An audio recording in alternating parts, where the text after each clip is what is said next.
Joining us now is Fox News contributor and Fox Nation host Tammy Bruce. Tammy, thanks so much for coming on the U.S. Report tonight.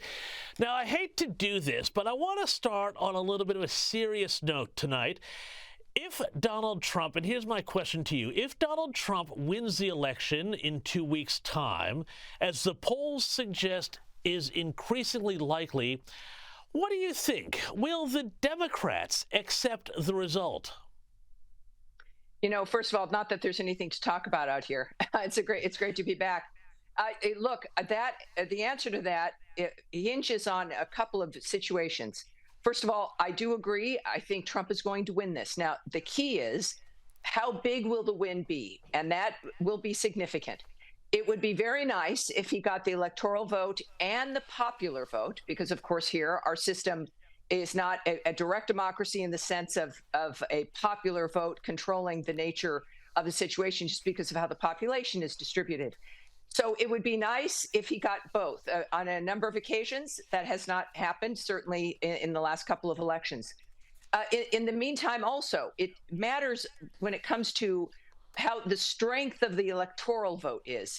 And if he were to win certain states in what are considered the blue wall here, which are states that Democrats take for granted. Hillary took Wisconsin as an example for granted in 2016, and Trump ended up winning that state. The state didn't appreciate it. So it depends on the strength of the electoral vote, which you need 270 to win, and hopefully it's larger than that, combined with the popular vote.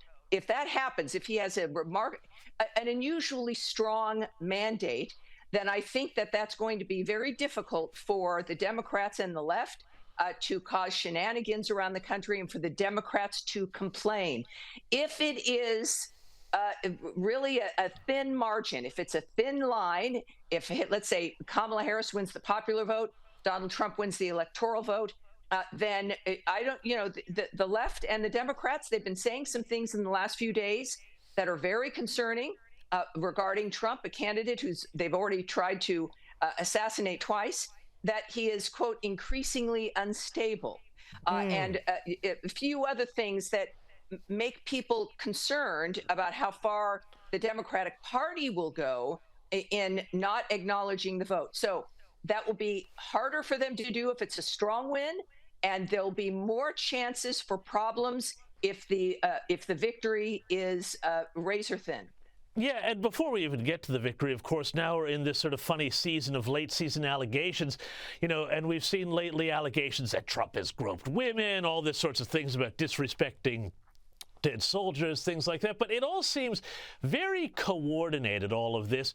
But it also seems really cheap. And I'd love to have your input on what you think of this strategy of the Harris team and the Democrats. Just get any allegation they can out of the closet and throw it at the man.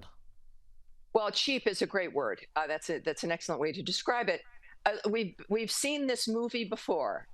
It is the same usual suspects. It's the same kinds of accusations. The problem is, it's like the boy who cried wolf. You say something over and over again. You do something that is cheap over and over again. And the American people begin to recognize what your problem is.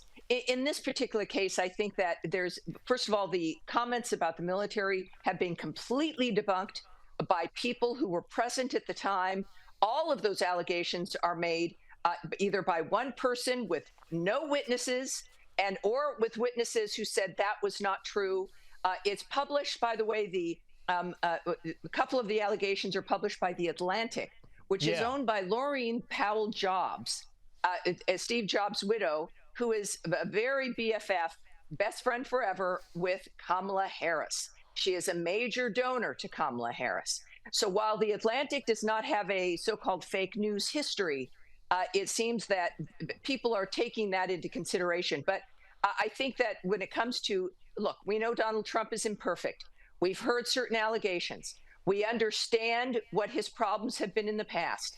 And what the Democrats have found is that Americans love him anyway. None of us are perfect, but these allegations, it's very similar with Kamala Harris and the Justice Kavanaugh confirmation hearing. And it was ugly. It was meant to destroy a reputation. They were accusations without witnesses. 30 some years later. And my problem as a feminist is that the use of sexual violence or sexual assault as a political cudgel, weaponized to get for personal gain, is obscene. It harms the issue itself, and it damages the issue, which is an important issue. And Americans, I have to say, we've heard it all about him.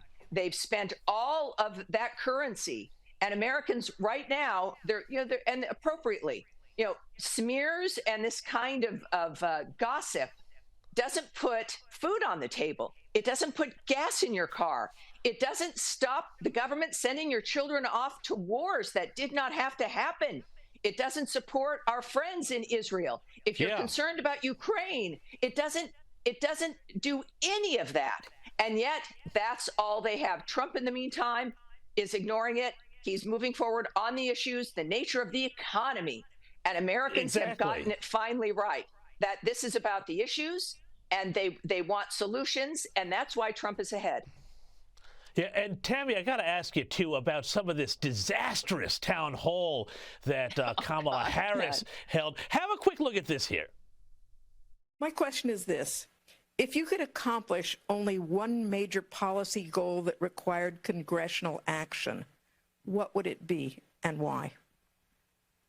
Well, there's not just one. I have to be honest with you, Carol. There's a lot of work that needs to happen, but I think that maybe part of this point that how I think about it is we've got to get past this era of politics and partisan politics, slowing down what we need to do in terms of progress in our country. Well, if that woman was an undecided voter, I'll eat my hat. But she didn't have an answer to that simple question. And here's what CNN's Dana Bash, of all people, had to say. Well, I'll just tell you what I'm hearing from people who I have been talking to, and that is that if her goal was to close the deal, they're not sure she did that.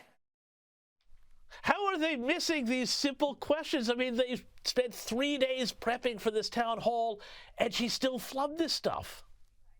Look, and if any of us, any of your viewers, you, me, if we were running for president, we'd be chock full of ideas.